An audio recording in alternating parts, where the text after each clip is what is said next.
Welcome to RKS kids. दो हंसों की कहानी।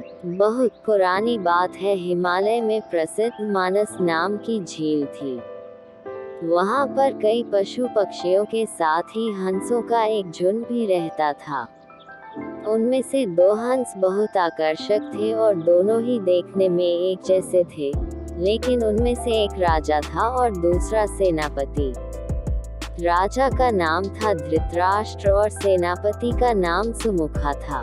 झील का नजारा बादलों के बीच में स्वर्ग जैसा प्रतीत होता था। उन समय झील और उसमें रहने वाले हंसों की प्रसिद्धि वहां आने जाने वाले पर्यटकों के साथ देश विदेश में फैल गई थी। वहां का गुणगान कई कवियों ने अपनी कविताओं में किया, जिससे प्रभावित होकर वाराणसी के राजा को वह नजारा देखने की इच्छा हुई।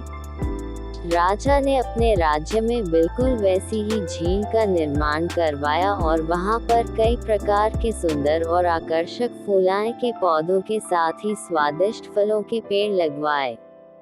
साथ ही विभिन्न प्रजाति के पशु पक्षियों की देखभाल और उनकी सुरक्षा की व्यवस्था का आदेश भी दिया।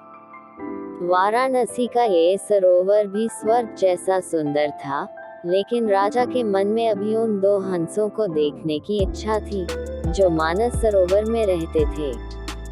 एक दिन मानस सरोवर के अन्य हंसों ने राजा के सामने वाराणसी के सरोवर जाने की इच्छा प्रकट की, लेकिन हंसाई का राजा समझदार था।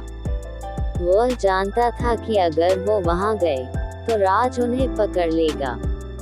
उसने सभी हंसों को वाराणसी जाने से मना किया, लेकिन वो नहीं माने।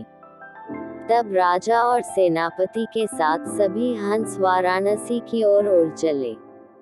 जैसे ही हंसों का झुंड उस झील में पहुंचा, तो अन्य हंसों को छोड़कर प्रसिद्ध दो हंसों की शोभा देखते ही बनती थी।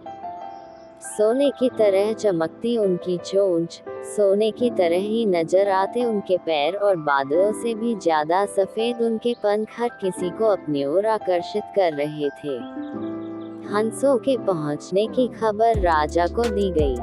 उसने हंसों को पकड़ने की युक्ति सोची और एक रात जब सब सो गए, तो उन हंसों को पकड़ने के लिए जाल बिछाया गया। अगले दिन जब हंसों का राजा जागा और भ्रमण पर निकला, तो वह जाल में फंस गया।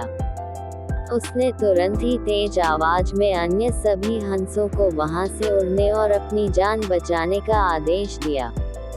अन्य सभी हंस उड़ गए, लेकिन उनका सेनापति सुमुखा अपने स्वामी को फंसा देखकर उसे बचाने के लिए वहीं रुक गया। इस बीच हंस को पकड़ने के लिए सैनिक वहां आ गया। उसने देखा कि हंसों का राजा जाल में फंसा हुआ है और दूसरा राजा को बचाने के लिए वहां खड़ा हुआ है। हंस की स्वामी भक्ति देखकर सैनिक बहुत प्रभावित हुआ और उसने हंसों के राजा को छोड़ दिया। हंसों का राजा समझदार होने के साथ साथ दूरदर्शी भी था। उसने सोचा कि अगर राजा को पता चलेगा कि सैनिक ने उसे छोड़ दिया है, तो राजा इसे जरूर प्राणदंड देगा। तब उसने सैनिक से कहा कि आप हमें अपने राजा के पास ले चलें। ये सुनकर सैनिक उन्हें अपने साथ राजदरबार में ले गया। दोनों हंस सैनिक के कंधे पर बैठे थे। हंसों को सैनिक के कंधे पर बैठा देखकर हर कोई सोच में पड़ गया। जब राजा ने इस बात का रहस्य पूछा, तो सैनिक ने सारी बात सच सच बता दी। सैनिक की बात सुनकर राजा के साथ ही सारा दरबार